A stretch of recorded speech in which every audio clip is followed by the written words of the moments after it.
literally in the most predictable way possible. I mean, I just wanted to jump on here really quick because we're literally in the studio right now, but I didn't even want to leave you guys hanging because, like, it's like the big moment. Like, oh, no coincidence that we're literally in the studio when the crypto market is most likely about to go absolutely freaking ballistic. Because look at this, right? What happened?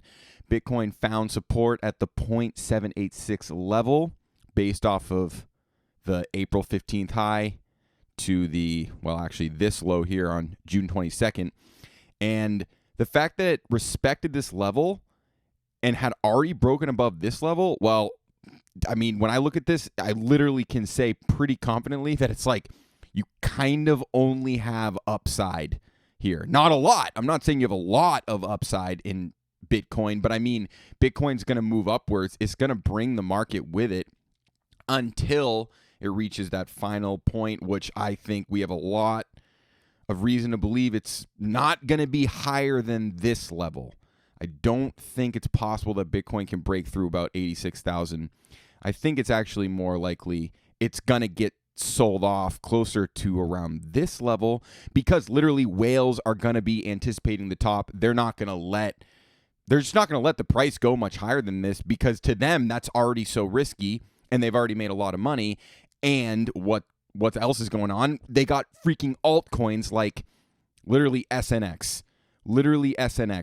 Watch SNX go psycho. I'm telling you, one of the smartest things I could ever tell anybody to do right now would probably be considering buying just truckloads of SNX at this price. When I look across the entire market, SNX screams money. It's just like this is maybe one of the most undervalued blue chip coins across the market. Most things are moving.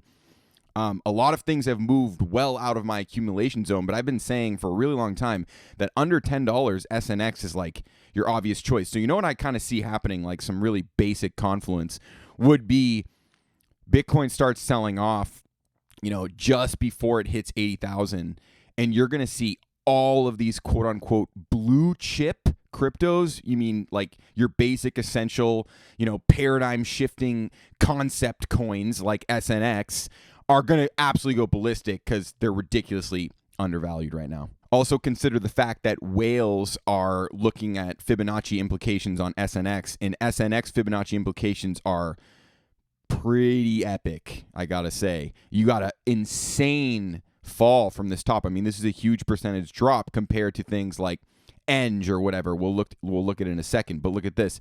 Like, top is 28.63 around there. If the bottom literally below $6, wow, okay. On the most basic measurement, yeah, literally, like abso-freaking-lutely, definitely. And let's just take a look at ENG by comparison. So I actually am measuring ENG in a different way because as ENG ascended here, I found that it wasn't respecting any of these levels. I'll show you what I mean.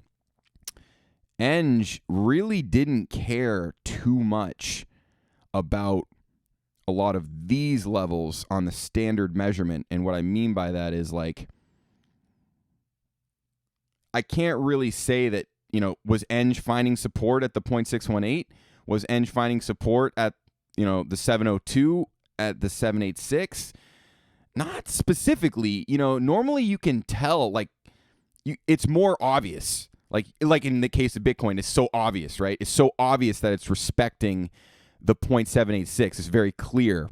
But it's not as clear on ENG, like what are these respected levels? So what that makes me think is that ENG is more inclined to respect the levels based off of this measurement. It seems to me that ENG is more likely to respect some of these levels, as in, for example, your first ENG major resistance could be around this level, around the 702, right between the 618 and the 786.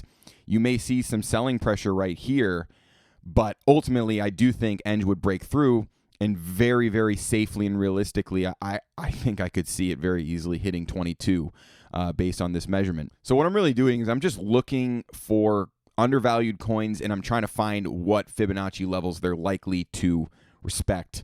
And also consider that fundamentals are validating these Fibonacci levels, right? So in the case of SNX, really, really strong fundamentals, that's going to validate all of this Fibonacci. And the creepy part is, like, SNX is one of the strongest fundamental projects on the crypto market, and it also is the coin that fell maybe one of the farthest drops from its top. So how does that make sense? Well, it makes sense because the farther the coin falls from its previous top, the higher the Fibonacci implications are, meaning that a good utility asset is likely to fall very far from its high, because that's what's going to generate the psychological levels that send it out to these kinds of numbers. Does that make sense? I just want to point out another example of what I'm talking about. This is actually a stock, but it's a similar idea, because this stock is freaking everybody out, right? Like, this is a great company. Like, this is really strong fundamentals, insanely strong fundamentals. But look at it's just getting crushed down here. Everyone's like, what the hell's going on? This doesn't make any sense. Like, how could Jumia be getting crushed, you know? It's literally because it needs to validate its own price potential. This is a great project. This has great fundamentals. In order for it to reach a really high price level, it needs to get absolutely slaughtered in order to reach these price targets that are actually really within reason for what this company could be worth based on its fundamentals. So it's this weird thing where generally people are more inclined to buy on the way up, but when you see things through Fibonacci, you actually become more inclined to buy things on the way down. So if you have a huge gap between the top of an asset and the bottom, that's the most attractive. And then, yes, clearly it's on a downtrend. It may continue to go down, but that doesn't scare me. That gives me a good price that I can continue accumulating at, and also it gives me higher Fibonacci implications, right? So you got to rewire your brain that way. Anyway, just wanted to point some of this stuff out. Like, literally got to get back to work, kid, all right? So just wanted to get on here and tell you guys, like, just keep being patient, you know, buy some cheap coins, maybe buy SNX, maybe consider buying some Barnbridge, dude. You know, I'm giving you, like, I'm just telling you what I would be doing. Definitely still a lot of cheap coins out there, but because I can see that Bitcoin is respecting this level, I think we have a lot of upside. So yeah, altcoins are going to move as Bitcoin moves, but there's going to be a point at which altcoins will continue to surge when Bitcoin starts to level off or even sell off, because whales selling off their Bitcoins and jamming them hard into things like SNX. So that's what I got for you, dude. All right. So I will literally see you probably next week. Good, dude. No, actually, definitely next week. Good, dude.